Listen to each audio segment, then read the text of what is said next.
മോളെ ഇതൊന്നും എന്റെ കുഴപ്പമല്ല. ആ ഗൗരി ഇവിടെ എവിടെയോ ഉണ്ടെന്നാ തോന്നുന്നേ. ആ നാശം നമ്മുടെ പ്ലാൻ എല്ലാം പൊളിക്കുവോ?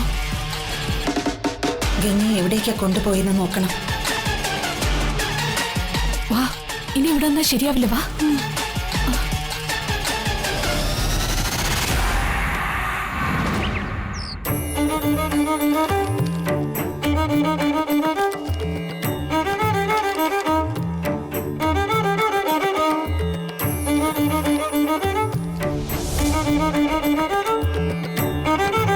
വിവാഹം കഴിഞ്ഞ സ്ഥിതിക്ക് ഇനി പൊരുത്തം നോക്കിയിട്ട് എന്താ കാര്യം? ഈ വിവാഹം മുൻകൂട്ടി തീരുമാനിച്ചതല്ല, ഒരു പ്രത്യേക സാഹചര്യത്തിൽ നടന്നുപോയതാ. വിവാഹം കഴിഞ്ഞ സ്ഥിതിക്ക് ഇവർക്ക് ഒരുമിച്ച് ജീവിക്കണമല്ലോ. അതുകൊണ്ടാ ദോഷങ്ങളൊന്നും ഇല്ലാന്ന് ഉറപ്പുവരുത്താൻ വന്നത്. ഞാൻ കാരണം ഒരു രീതിയിലും മഹേട്ടന് ഒരു ദോഷം വരാൻ പാടില്ല. ആ, എന്തായാലും ഞാൻ ഒന്ന് നോക്കട്ടെ. പ്രാർത്ഥിച്ചോളൂ.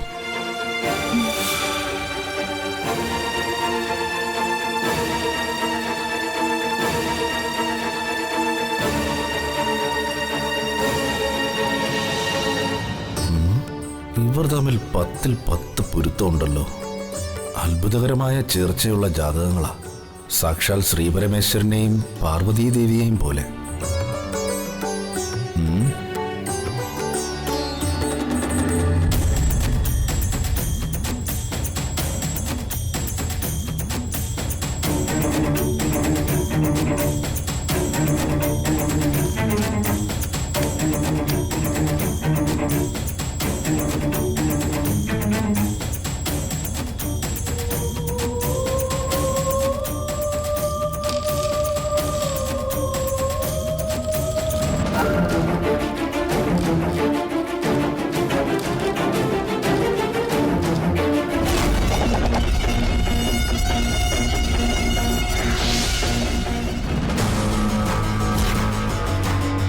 ഗംഗെ, നിന്നെ അവര് ചതിക്കുക.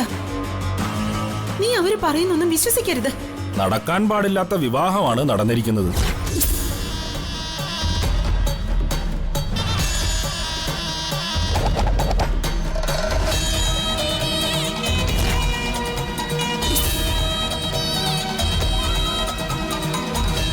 ആ ജോൽസിന്റെയും ദേവയാനിയുടെയും കള്ള നാടകം ഞാൻ പൊളിക്കും. ഒരു കാരണവശാലും ഒന്നാകാൻ പാടില്ലാത്ത ജാതകങ്ങളാണ് ഇവരുടേത്.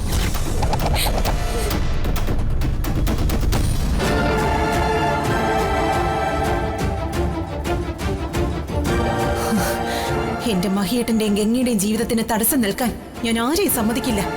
ഈ വ്യക്തികൾ ഒരുമിച്ചുള്ള ദാമ്പത്യ ജീവിതം ഈ കുട്ടിയെ വിധവയാക്കും.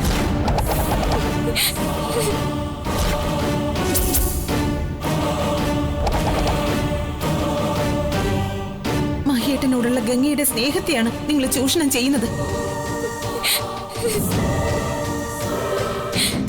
അതിന് ഞാൻ നിങ്ങളെ അനുവദിക്കില്ല. ഇനിയിപ്പോ എന്താ ജോലിശ്രീ ചെയ്യേണ്ടത്? ഇതിന് പരിഹാരമൊന്നുമില്ലേ?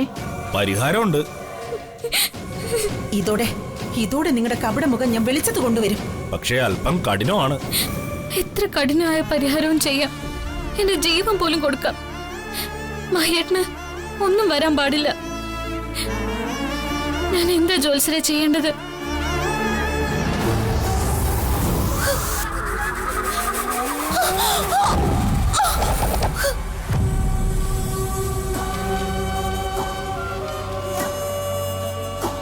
ഗംഗേ, നീ പുറത്തേക്ക് വാ. അവർ നിന്നെ ചതിക്കും. പുറത്തേക്ക് പോ ഗംഗേ. കരയാതെ ഗംഗേ, പരിഹാരം പറഞ്ഞു തരാന്ന് ജോലിശ്രീ പറഞ്ഞില്ലേ? നീ അതനുസരിച്ചാ മാത്രം മതി. അതെ, പരിഹാരത്തിലൂടെ തൽക്കാലം മൃത്യുവിനെ തടയാൻ സാധിക്കും. ഗംഗേ, നീ അവര് പറയുന്നതൊന്നും വിശ്വസിക്കരുത്. അവർ നിന്നെ ചതിക്കും. നീ എത്രയും പെട്ടെന്ന് അവിടുന്ന് രക്ഷപ്പെടുക ഗംഗേ. ഞാൻ എന്താ ചെയ്യേണ്ടത്? ഇനി മുന്നിൽ ഒരു വഴിയേ ഉള്ളൂ. 3 മാസത്തേക്ക് നിങ്ങൾ ഭാര്യാഭർത്താക്കന്മാരായി ജീവിക്കാനേ പാടില്ല. നിന്നെ സഹായിക്കാൻ എനിക്ക് അവിടേക്ക് വരാൻ പറ്റില്ല. എങ്ങനെയെങ്കിലും ബുദ്ധിപൂർവ്വം രക്ഷപ്പെടുക ഗംഗേ. എനിക്ക് അധിക സമയം ഇവിടെ നിൽക്കാൻ പറ്റില്ല. ഭർത്താവെന്ന രീതിയിൽ കുട്ടി അയാളെ നോക്കാൻ പോലും പാടില്ല. എല്ലാ അർത്ഥത്തിലും നിങ്ങൾ അന്യരായിരിക്കണം. ഒരു കഠിന വ്രതമെടുക്കുന്ന മാനസികാവസ്ഥയിലായിരിക്കണം ഈ 3 മാസവും കഴിയാൻ.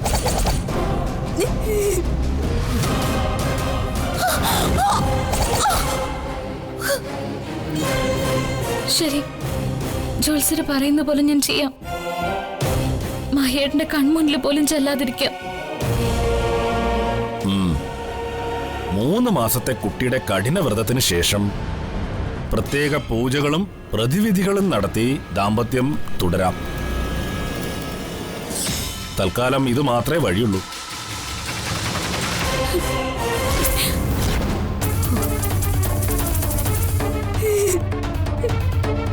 എന്റെ ശ്രീ മഹേശ്വര, ഞാൻ എന്ത് വേണേലും ചെയ്യാം.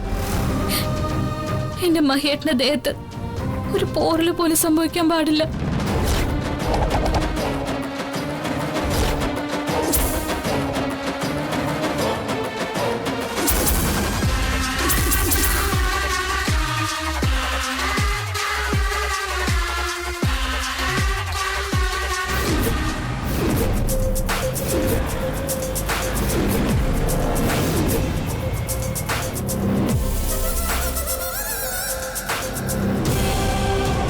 ഒരു കാരണവശാലും ഒന്നാകാൻ പാടില്ലാത്ത ജാതകങ്ങളാണ് ഇവരുടേത്. ഈ വ്യക്തികൾ ഒരുമിച്ചുള്ള ദാമ്പത്യ ജീവിതം ഈ കുട്ടിയെ വിധവയാക്കും.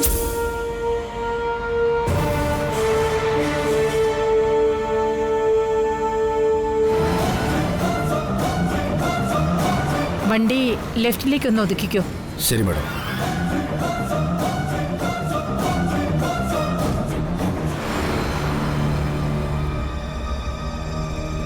ഗംഗേ, പുറത്തേക്ക് ഇറങ്ങ്. എനിക്ക് നിന്നോട് കുറച്ച് കാര്യങ്ങൾ സംസാരിക്കാനുണ്ട്. വരൂ.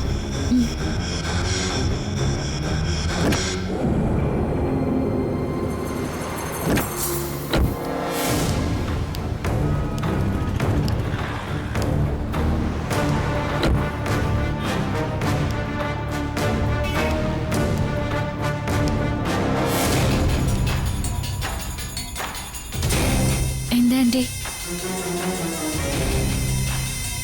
ജ്യോത്സ്യം പറഞ്ഞത് കേട്ട് ഗംഗയുടെ മനസ്സാകെ തകർന്നിരിക്കായിരിക്കും. എനിക്കറിയാം.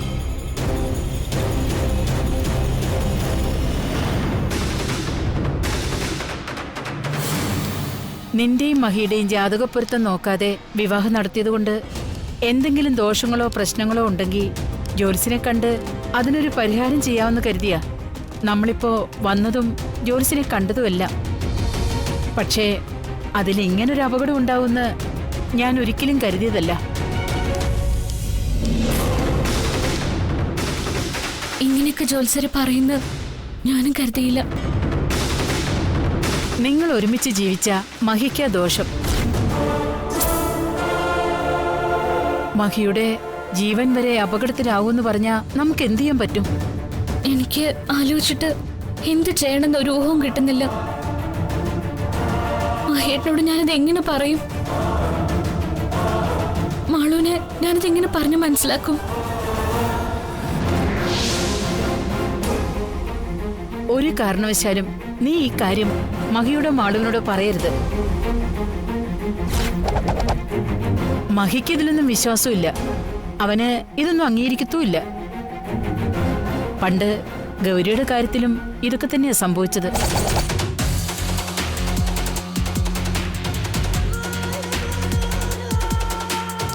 അന്ന് ജാതകം നോക്കിയപ്പോ അവരൊരുമിച്ച് ജീവിച്ച ഗൗരിക്ക് ആപത്ത് വരുമെന്നാ ജ്യോത്സ്യം പറഞ്ഞത്. പക്ഷെ അന്ന് ഞാനത് മഹിയോട് പറഞ്ഞിട്ട് അവൻ അതിന് വില തന്നില്ല. പക്ഷേ ജ്യോത്സ്യം പറഞ്ഞതുപോലെ സംഭവിച്ചില്ലേ?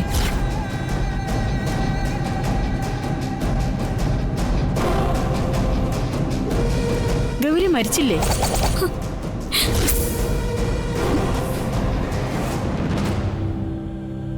ഇതിലൊക്കെ ഒരുപാട് സത്യമുണ്ട് ഗംഗെ. ഇതെല്ലാം അറിഞ്ഞു വെച്ചിട്ടും നീ മഹിയോടൊപ്പം ജീവിച്ചിട്ട് അവൻ എന്തെങ്കിലും പറ്റിപ്പോയാ ഈ ജന്മം നിനക്ക് മനസ്സമാധാനം കിട്ടുമോ?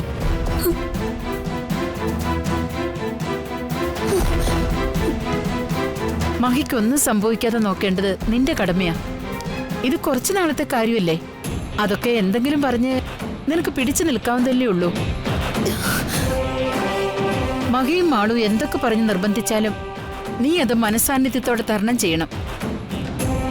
നിന്റെ താലി നഷ്ടപ്പെടാതെ സൂക്ഷിക്കേണ്ടത് നിന്റെ കടമയാ. അത് മറന്നു പോകരുത്.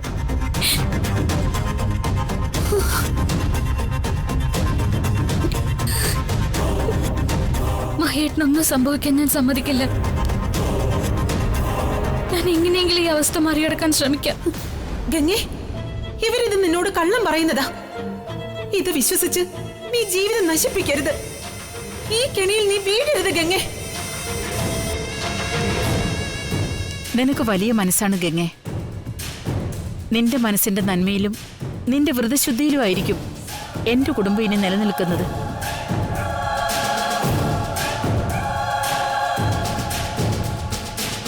വിവാഹം കഴിഞ്ഞിട്ടും ഭർത്താവിന്റെ കൂടെ ജീവിക്കാൻ പറ്റാതെ കഠിനവ്രതം അനുഷ്ഠിക്കുന്നത് പോലെ കഴിയേണ്ടി വരുന്നതിന്റെ വേദന എനിക്ക് മനസ്സിലാവും.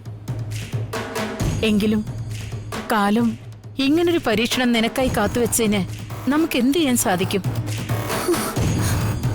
കൈലാസം വീട്ടിലെ സന്തോഷമെല്ലാം മഹിയെ ആശ്രയിച്ച എന്നും ഉള്ളത്.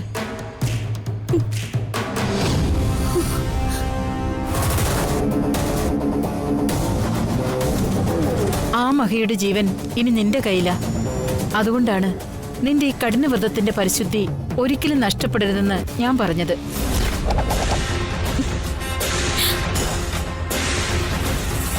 എനിക്ക് മനസ്സിലായി. ഞാൻ ശ്രദ്ധിച്ചോളാം.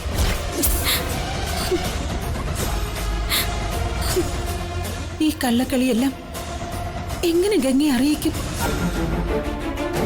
ഇവരുടെ കെണിയിൽ നിന്ന് എങ്ങനെ ഗംഗയെ രക്ഷിക്കും? എന്തെങ്കിലും ഒരു വഴി തെളിഞ്ഞു കിട്ടിയിരുന്നെങ്കിൽ. ഗംഗ വരും, നമുക്ക് പോവാം. ഞാൻ പറഞ്ഞതെല്ലാം ഗംഗയുടെ മനസ്സിലുണ്ടാവണം.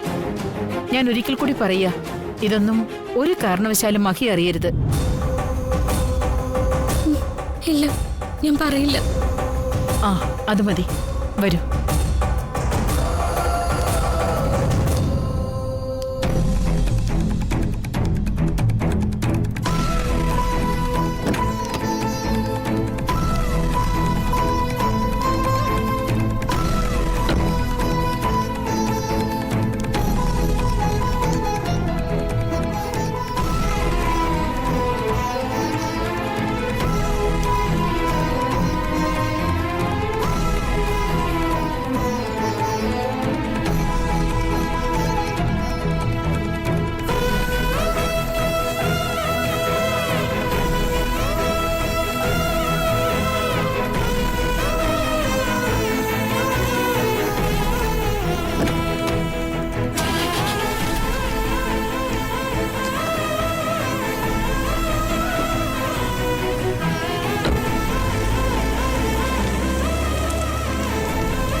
ഒന്നും ഇരിപ്പില്ലേ കഴിക്കാനായിട്ട്?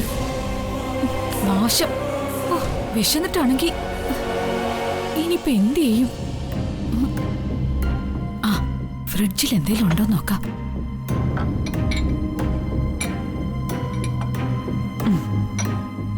അമ്മ ഇത് എന്തെടുക്കുവാ? ഗംഗ പോയപ്പോ അടുക്കള പണി ചെയ്യാൻ തീരുമാനിച്ചോ? പണി എന്റെ പട്ടി ചെയ്യും.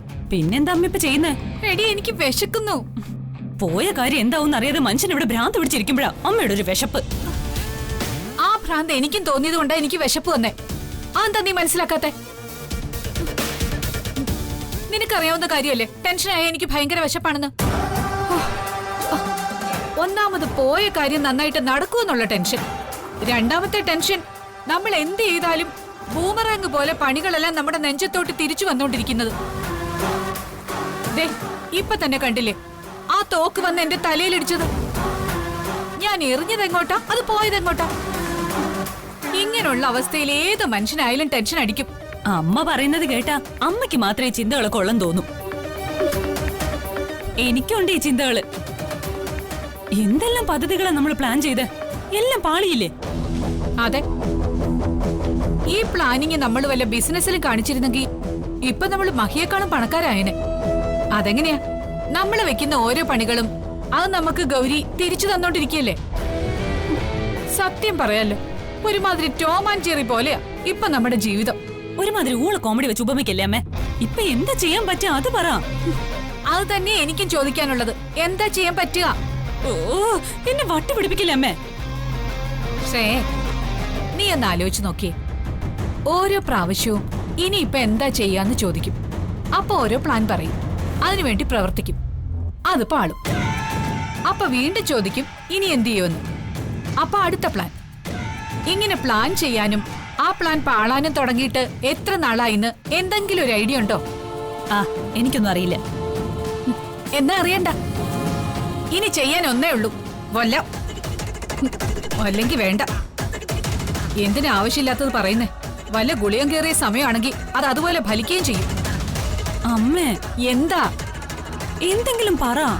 പറഞ്ഞോണ്ടല്ലേ ഇരിക്കുന്നേ. അതല്ല. പിന്നെ എന്താ? അമ്മയ്ക്ക് ടെൻഷൻ ഇല്ലേ? ഉണ്ട്. ടെൻഷൻ മാറണ്ടേ? വേണം. എന്നാ ഐഡിയ പറ.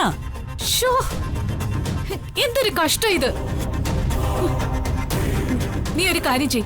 നീ പോയ ഗുരുവമ്മയെ കാണും. അവരെ കണ്ട് നടന്ന കാര്യങ്ങൾ പറയും. അപ്പൊ അവരെന്തെങ്കിലും വഴി പറയും. ആ, അത് ശരിയാ. ഗുരുവമ്മയ്ക്ക് ആ ഗൗരിയെ തളയ്ക്കാൻ പറ്റൂ. അവരത് കല്യാണത്തിന്റെ അന്ന് ചെയ്തതുവാ. പക്ഷെ വിധിയെന്നല്ലാതെ എന്ത് പറയാനാ? വിധിയെ പഴിച്ചോണ്ട് നിൽക്കാതെ നീ പെട്ടെന്ന് പോയ ഗുരുവമ്മയെ കാണാൻ നോക്ക്. ചെന്ന് റെഡിയാക്. ഞാനപ്പോഴേക്ക് എന്തെങ്കിലും കഴിച്ച് ടെൻഷൻ മാറ്റിയിട്ട് വരാം.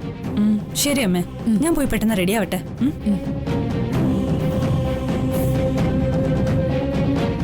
വിശക്കുന്നുണ്ട്.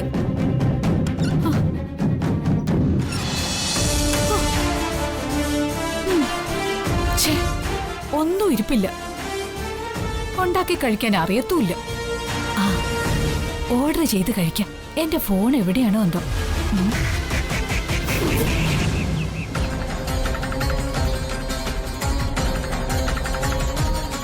ഗുരുവമ്മ ഇനി എന്നാ വരുന്നേന്ന് വല്ലതും പറഞ്ഞിരുന്നോ?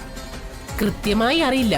ശ്രേയ വരുമ്പോ ശ്രേയയ്ക്ക് വേണ്ട സഹായങ്ങൾ ചെയ്തു തരണമെന്ന് ഗുരുവമ്മ പ്രത്യേകം പറഞ്ഞു ഏൽപ്പിച്ചിരുന്നു. ആകെ മനസ്സ് തകർന്ന അവസ്ഥയില ഞാൻ. ഗൗരിയുടെ ശല്യമെല്ലാം ഒഴിവാക്കി വിവാഹം നടത്താൻ ശ്രമിച്ചെങ്കിലും അതും വെറുതെയായി. അവസാന നിമിഷം മഹിയേട്ടൻ ഗംഗയുടെ കഴുത്തിൽ താലി കെട്ടിയില്ലേ? ഗുരുവമ്മ ഗൗരിയുടെ കാര്യത്തിൽ വേണ്ടതെല്ലാം ചെയ്തതല്ലേ. ബാക്കി സംഭവിച്ച കാര്യങ്ങളൊന്നും ഗുരുവമ്മയ്ക്ക് നിയന്ത്രിക്കാൻ പറ്റുന്നതായിരുന്നില്ല. അതെ, ഇതൊന്നും നമ്മുടെ ആരുടെയും തെറ്റുകൊണ്ട് സംഭവിച്ചല്ല. പക്ഷെ നഷ്ടം സംഭവിച്ചത് എനിക്കാ. എന്റെ സ്വപ്നങ്ങളെല്ലാം വെറുതെയായി. ഇത്രയും നാൾ ഞാൻ കാത്തിരുന്നതും വെറുതെയായി. എനിക്ക് ഇനി ഇത് സഹിക്കാൻ പറ്റില്ല. ഗംഗയെ എത്രയും പെട്ടെന്ന് ആ വീട്ടിൽ നിന്ന് ഓടിച്ചു വിട്ടേ പറ്റൂ. പക്ഷെ ഗംഗയെ സംരക്ഷിക്കാൻ ആ ഗൗരിയുണ്ട്. ആദ്യം ഗൗരി ഇല്ലാതാക്കണം. അത് കഴിഞ്ഞേ ഗംഗ എന്തെങ്കിലും ചെയ്യാൻ പറ്റൂ. ശ്രേയയുടെ സങ്കടം എനിക്ക് മനസ്സിലാവുന്നുണ്ട്. ഞാനൊന്ന് നോക്കട്ടെ.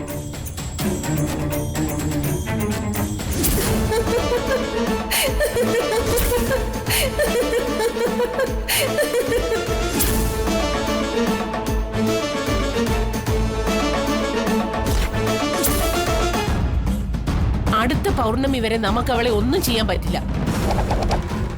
വരുന്ന അമാവാസിക്ക് ഗൗരിക്ക് ശക്തികൾ കൂടാനും വരം ലഭിക്കാനും സാധ്യതയുണ്ട്. വരോ? എന്ത് വരും? അതൊന്നും വ്യക്തമല്ല.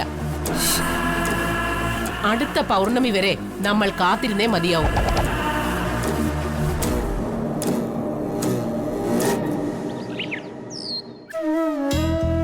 ഭഗവാനെ, ശ്രീ മഹേശ്വര, മഹേട്ടന് എന്നും നല്ലത് വരണമെന്ന് മാത്രമേ ഞാൻ ആഗ്രഹിച്ചിട്ടുള്ളൂ.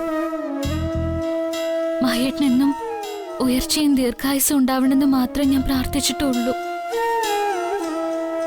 എന്നിട്ടും ഞാൻ കാരണം മഹേട്ടന്റെ ജീവന് ആപത്തുണ്ടാവുമെന്നറിഞ്ഞ എനിക്കത് സഹിക്കാൻ പറ്റോ? അതിനെല്ലാം ഞാൻ കാരണമാവുമെന്നറിഞ്ഞ ഞാൻ എന്ത് ചെയ്യും? മഹേട്ടനെ രക്ഷിക്കാൻ ജോത്സ്യം പറഞ്ഞതുപോലെ 3 മാസം ഒന്നിച്ച് ജീവിക്കാൻ പറ്റില്ല എന്ന് ഞാൻ എങ്ങനെ മഹേട്ടനോട് പറയും? ഞാൻ എന്ത് നുണ പറഞ്ഞാലും മഹേട്ടനത് സങ്കടാവില്ലേ? മാളൂട്ടോട് ഞാൻ എന്ത് സമാധാനം പറയും? ഈ ധർമ്മസങ്കടത്തേന്ന് എന്നെ രക്ഷിക്കണേ ഭഗവാനെ.